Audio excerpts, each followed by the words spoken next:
Hi, I'm Amanda Morrell with interest.co.nz, and I'm here today with another double shot interview. Today I have with me David Beattie. He's the head of Grosvenor Investment, or Grosvenor Financial Services rather, and you're also the co-chair, I understand.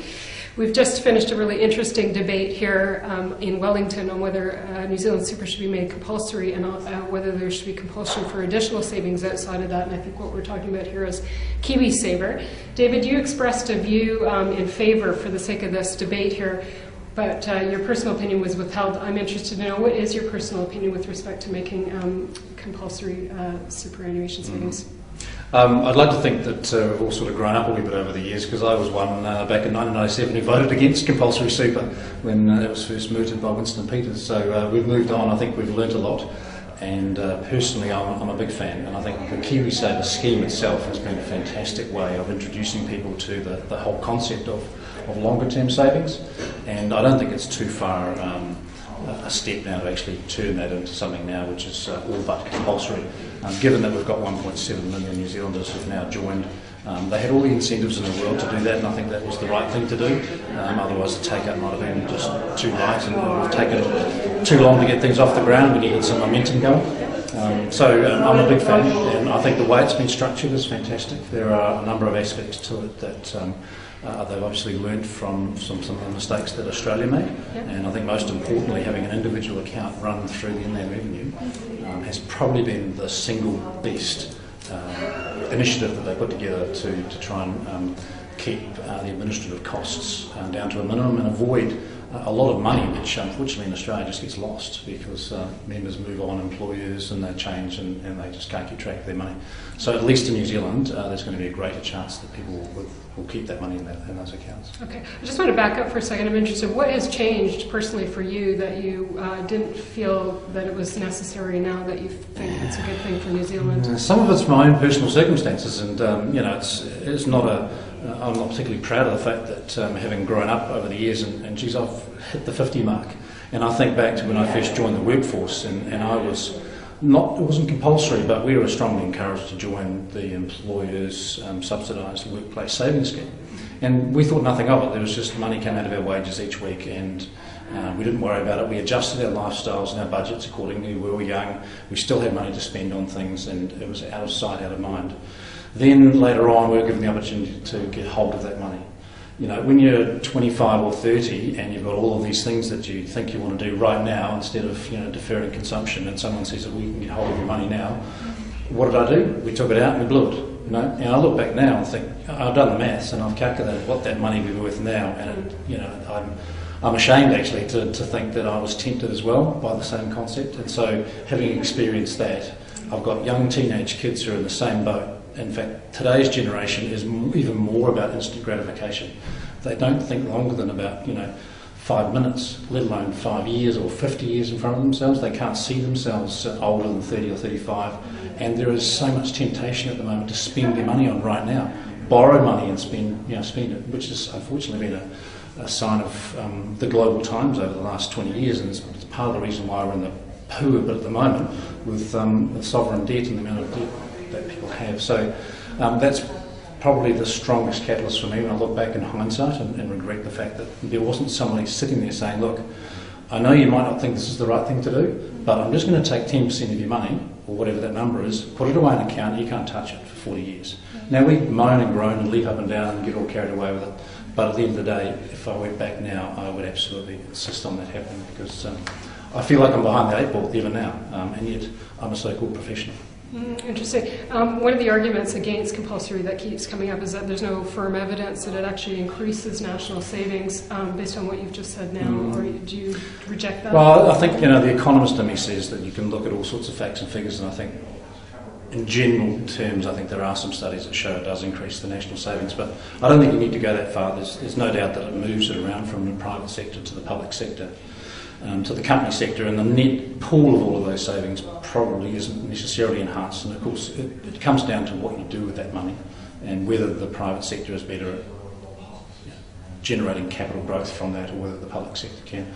I don't think it matters too much. I think the most important thing is if the pool of savings in aggregate, a part of that is private locked in long-term wealth, and that's put to really good use, then by definition that should increase the overall pool of funds, as opposed to having access just to short-term savings where it's very tempting to go and spend that on non-capital goods, non-growth items, consumption items that are not long-term wealth generating activities. And so I think that's the key part of compulsory requiring people to lock in their savings for the long term. And then if you put that within a KiwiSaver scheme, then that enables the people who are looking after the investments to actually then take a longer-term view as well. And if that money stays in New Zealand and you can start taking some genuinely long-term investment views, that's going to be fantastic for the country as well. Less reliance on foreign capital to fund our infrastructure and long-term investment requirements that at the moment we're desperately short of money that we can use for that. An interesting issue that was raised in the debate was whether compulsion would actually lift financial literacy or reduce it. People can kind of get lazy and think, you take care of the money, you don't need to worry about it. What's your personal view on that?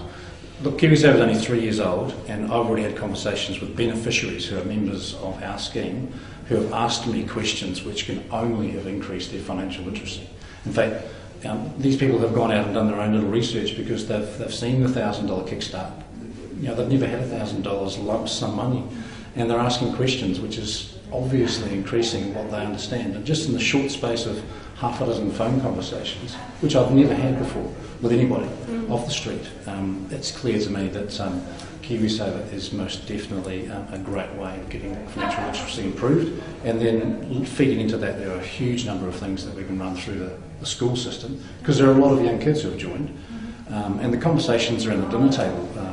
I can just picture them when young kids who have been put into KiwiSaver at birth are now 10, 11 years old, having a chat around the dinner table with mum and dad, and they can start talking to them about the fact that they've got $1,000 plus accumulated earnings sitting in this account.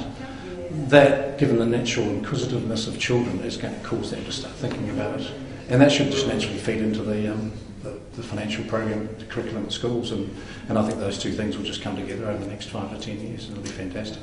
Taking it to the next step, when people are a bit more, they've got an intermediate level understanding of the investment sphere and KiwiSaver, one of the things that they would look to is performance benchmarking. This is a bit of a controversial area. What's your personal view on how much weight an investor should put on a performance, and when can they actually look to that annual return as being something that is substantial and, Yeah, it's going to be one of the trickiest issues. I've been investing money now for 25, 30 years, and I actually know from my own experiences that you probably need about 10 to 20 years of performance data to realistically start assessing whether an investment fund performance has been determined through skill as opposed to luck.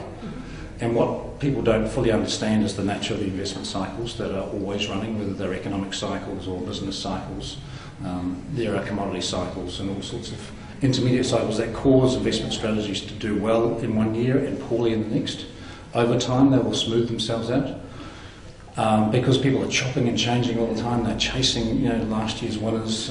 We're great extrapolators. We look at all this and we unfortunately, without really good control and guidance for people who have got freely transferable KiwiSaver money at the moment, which is a big issue, I think. They're going to be selling yesterday's losers and buying yesterday's winners, thinking that that's the right strategy to apply.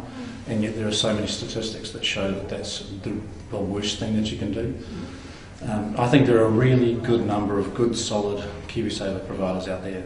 And as long as people just stick with one, be comfortable with it, get some good advice right from the start to get the right sort of fund that suits them, and then have somebody in the financial advisory world there available to hold their hand when they're tempted to panic and get all emotional about fear and greed and start thinking about doing the wrong thing. That's where the advisor can step in and say, hey, just settle, calm down, take a deep breath, here's the issues, don't panic, don't chop and change all the time, because that's seen historically as being one of the biggest detractors of long-term wealth. If they just run the course, people have got 20, 30, 40 years to accumulate wealth. Ride out the cycles, stick with one provider, and find a really good advisor. Okay, all right, well that's good advice for us, David Beattie. Thanks very much for joining us. I'm Amanda Morrell with interest.co.nz, and this has been another one of our Double Shot interviews.